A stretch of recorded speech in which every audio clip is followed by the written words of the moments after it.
শুভ দুপুর বন্ধুরা, এই দেখুন চিকেনের স্যুপ করেছি। স্যুপ মানে স্যুপের মতন করে পাতলা টেলে ঝোল করেছি মশলা দিয়ে। খালি কষা খায়, আজকেরা বেশি করে ঝোল করেছি। আর আমাদের জন্য এটা শিবাঙ্গীর, আর আমাদের জন্য কি করেছি চলুন সেটাও শেয়ার করি। আর এই যে এইদিকে আমাদের ফুলকপি আলু দিয়ে কাতলা মাছের ঝোল। এই যে কর্তামশাই আর আমি খাবো। কর্তামশাই তো চিকেন খায় না, আমিও অত ভালো চিকেন খাই না, আমরা খালি চিকেনের ঝোল আর আলুটা খাই।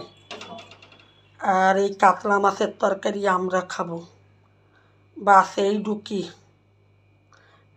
সবজিটা অত করি না কেন, কর্তামশাই থাকে না, সে রাতে এসে খায়, পড়ে থাকে।